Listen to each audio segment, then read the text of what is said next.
Atoms and molecules. Antoine L Lavoisier ने दो important laws दिए। पहला है law of conservation of mass, that is mass can neither be created nor be destroyed in a chemical reaction. Next is law of constant proportion.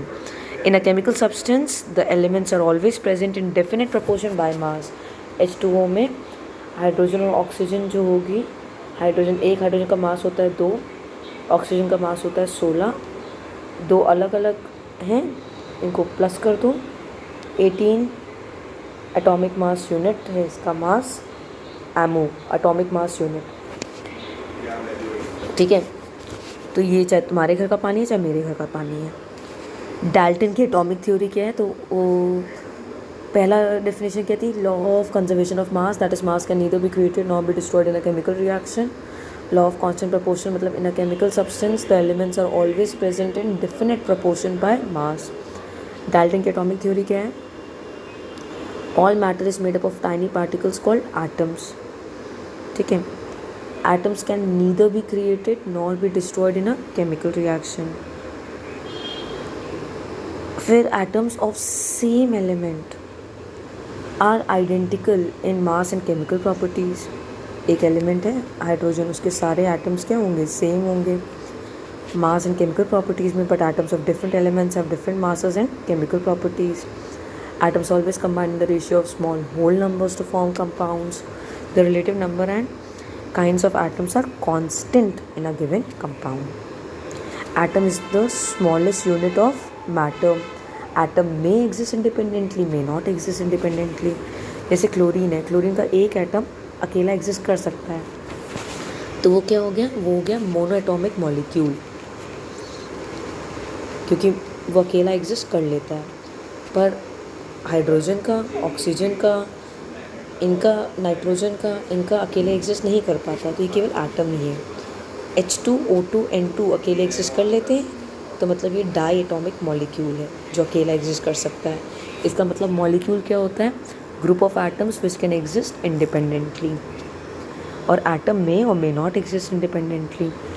नाम कौन देता है सारे एटम्स को, IUPAC, international union of pure and applied chemistry.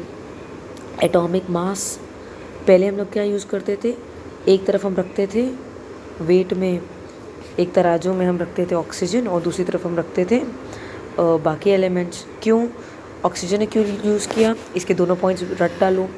Oxygen reacted with large number of elements to form compounds and this atomic mass unit gave masses of most of the elements in whole numbers. अब हमें पता चल गया है कि 1/12 के बराबर है, तो हम लोग कार्बन यूज़ करते हैं क्योंकि कार्बन का एटॉमिक मास 12 है. ये टेबल कल करके आइएगा पूरा. इसमें हीलियम नहीं दिया हुआ है, हीलियम का 4 है.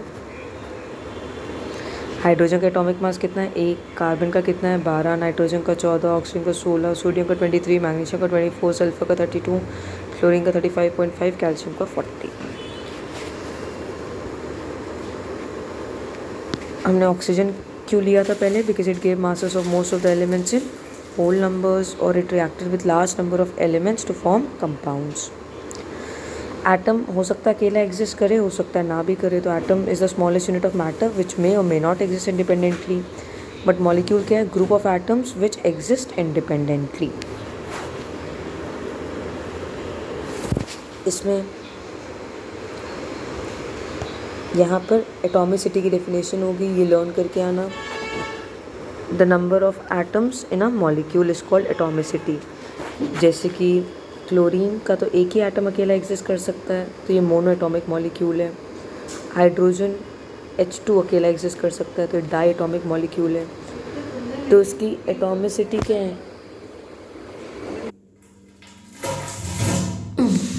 मोनो एटॉमिक मॉलिक्यूल क्या है, जो अकेला एग्जिस्ट करता है. जैसे कि आर्गन, क्लोरीन, एक एक एटम अकेला एग्जिस्ट करता है, तो ये एटम भी है और मॉलिक्यूल भी है. नंबर ऑफ एटम्स कितने हैं मॉलिक्यूल में, 1, तो इसकी एटॉमिसिटी कितनी है 1, तो ये मोनो एटॉमिक मॉलिक्यूल है. ऑक्सीजन के 2 एग्जिस्ट कर पाते हैं, तो ये क्या है डाई एटॉमिक मॉलिक्यूल है, तो इसकी एटॉमिसिटी कितनी है 2. ट्राई एटॉमिक नहीं दिया हुआ है. टेट्रा एटॉमिक 4 वाला कौन सा है, फॉस्फोरस. पॉलीटॉमिक S8, सल्फर के 8 एक साथ एग्जिस्ट करते हैं, तो इसकी एटॉमिसिटी कितनी हो गई? 8।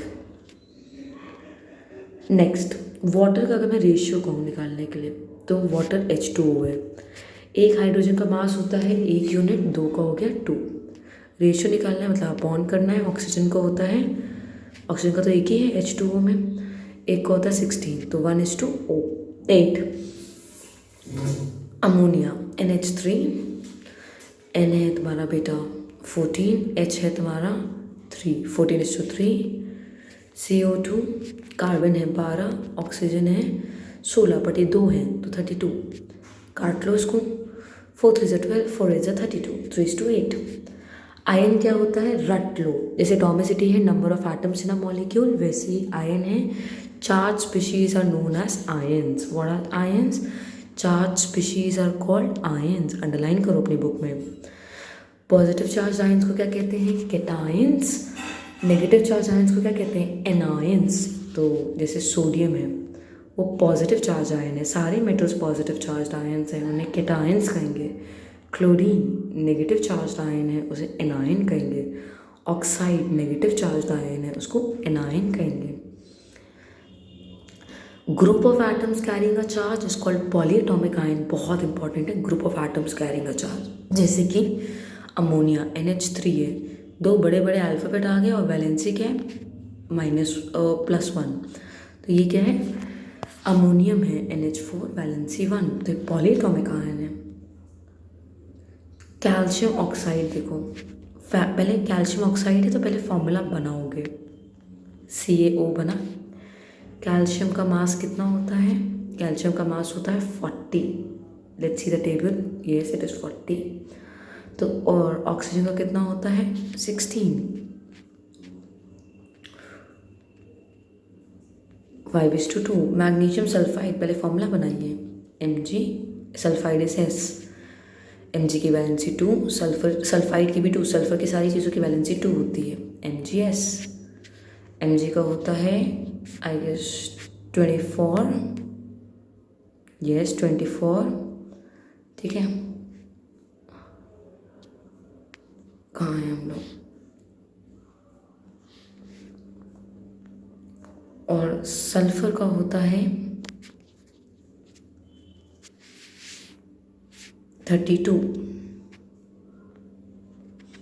3:4। सोडियम क्लोराइड, पहले फॉर्मूला बनाइए, Na1Cl1, क्रॉस कीजिए, NaCl, फिर रखिए, सोडियम का होता है 23 और इसका होता है 35.5। तो पहले फॉर्मूला बनाएंगे वैलेंसी के हिसाब से। Now what is valency?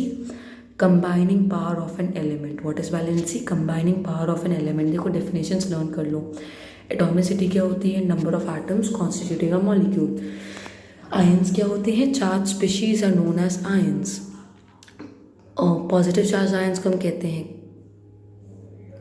Cations, negative charge ions को कहते हैं anions. Combining power of an element is called its valency. अब ये तुम्हें वैलेंसीज लर्न करनी है। सोडियम का होता है Na, नेट्रियम, पोटेशियम का K, केलियम, सिल्वर का Ag, कॉपर का Cu, मैग्नीशियम का Mg, कैल्शियम का Ca, जिंक का Zn, आयरन, कॉपर का Cu। 3 वैलेंसी कुछ ही चीज़ों की है, एल्यूमिनियम की है, आयरन की है, अगर मेंशन हो, नाइट्राइड की है, N और वैलेंसी 3, और फॉस्फेट की है PO4 और वैलेंसी 3। तो 3-4 चीज़ों की है, एल्यूमिनियम, नाइट्राइड, फॉस्फेट और आयरन में मेंशन हो आयरन 3। बाकी नाइट्रोजन की वैलेंसी कभी भी 2 नहीं हो सकती। नाइट्राइड की 3 होती है, बाकी सबकी 1 होती है। जैसे नाइट्रेट है तो NO3 और 1, ठीक है। सल्फर की जितनी भी चीज़ें होंगी उनकी वैलेंसी 2 होगी। जैसे सल्फाइड है, सल्फाइड देखो जो De वाली है वो तो सिंगल होंगे, S, ठीक है, मतलब उसमें सिंगल होंगे या दूसरा अल्फ़ाबेट भी छोटा ही होगा, बड़ा नहीं होगा, S। जैसे नाइट्राइड है तो N, valency -3, sulphide is S -2, oxide is O -2, iodide is I -1, bromide is Br -1, ठीक है। Chlorine is Cl minus 1, hydride is H minus 1, hydrogen is plus. Now let's come to ammonium. Confuse मत होना, मैंने बोला 3 तो हुई नहीं, कुछ 3 की है तो अमोनियम की 3 तो नहीं होगी, अमोनियम की एक ही होती है. अब अमोनियम इज NH4, तो that is polyatomic ion, group of atoms, इसमें 2 एटम्स है, nitrogen and hydrogen, carrying a charge +1. Hydroxide, hydrogen वाले जितने भी होंगे उनकी वैलेंसी 1 होगी. Hydroxide is OH, valency 1. Nitrate NO3, valency 1. Hydrogen carbonate HCO3, अब H है तो वैलेंसी 1 माइनस की, नाइट्रेट की भी -1. ओके, कार्बोनेट CO3, अब हाइड्रोजन हट गया तो उसकी valency 2. Sulphide, sulphide is SO3, valency 2. Sulphur की सारी चीज़ों की, सल्फेट इज SO4, वैलेंसी 2. बेटा ये लर्न कर लेना. Nitride is N-3, sulphide is S-2. Nitrate में बहुत कंफ्यूज होते हैं बच्चे, NO3 और वैलेंसी 1. सल्फेट, देखो सल्फेट जो है SO4 हो जाता है, वैलेंसी 1. और सल्फाइड जो होता है वो होता है SO3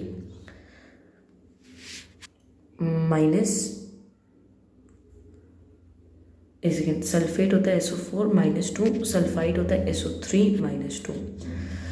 तो सल्फर की जितनी भी चीज़ें होंगी उनकी वैलेंसी माइनस में होंगी. Nitrate is NO3 -1, but sulphate is SO4 -2, एक बढ़ गया वैलेंसी में भी और नंबर में भी. Sulphide is SO3 -2. अब नेक्स्ट है क्रिस क्रॉसिंग. हाइड्रोजन सल्फाइड है जैसे तो H1, सल्फाइड S है, केवल एक ही अल्फाबेट है क्योंकि DER है, इसकी वैलेंसी 2 है तो H2S. कार्बन टेट्राक्लोराइड C का 4 है, क्लोरीन का 1 है, CCl4, क्रिस क्रॉस हो जाते हैं. एल्यूमिनियम ऑक्साइड, एल्यूमिनियम का 3 है, कुछ ही को तो 3 है, aluminium nitride phosphate PO4 3. Oxide is O2 तो Al2O3. Calcium oxide is, calcium का भी 2 है, ऑक्साइड का भी 2 है, कट गए. अब ये इंपॉर्टेंट है, जैसे सोडियम कार्बोनेट तो Na2CO3. अमोनियम सल्फेट NH4 है, सल्फेट इज SO4, इसकी वैलेंसी 1 है, इसकी 2 है.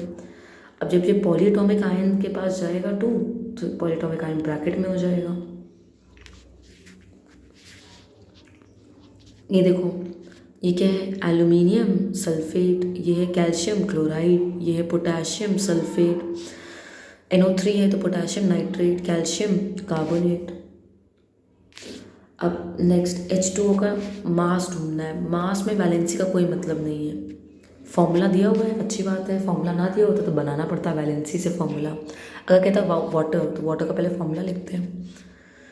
हाइड्रोजन 1 का 1 होता है तो 2 का 2, ऑक्सीजन का 16, 18 unit. HNO3 H + N + O3, H का होता है 1, N का होता है 14, 16 3 से 48, 63 यूनिट. फॉर्मूला यूनिट का मतलब है कि पहले फॉर्मूला बनाओ फिर यूनिट. जैसे कैल्शियम क्लोराइड करेगा तो पहले कैल्शियम की वैलेंसी 2, क्लोरीन की 1, CaCl2. पहले फॉर्मूला बनाया वैलेंसी के हिसाब से और सिंबल के हिसाब से. कैल्शियम का होता है 40, क्लोरीन का होता है 35.5 × 2,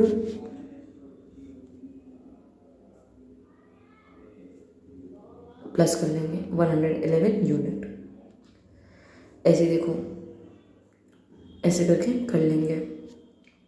जैसे K2CO3 का बनाना है तो K39 दिया है, K2 है तो 39 × 2 प्लस C है 12 प्लस O है 16, 16 × 3. सॉल्व कर लेंगे. K2 है तो K को 2 से मल्टीप्लाई कर दो, C अलग है तो बीच में प्लस लगा दो, प्लस O अलग है तो बीच में प्लस लगा दो और O × 3.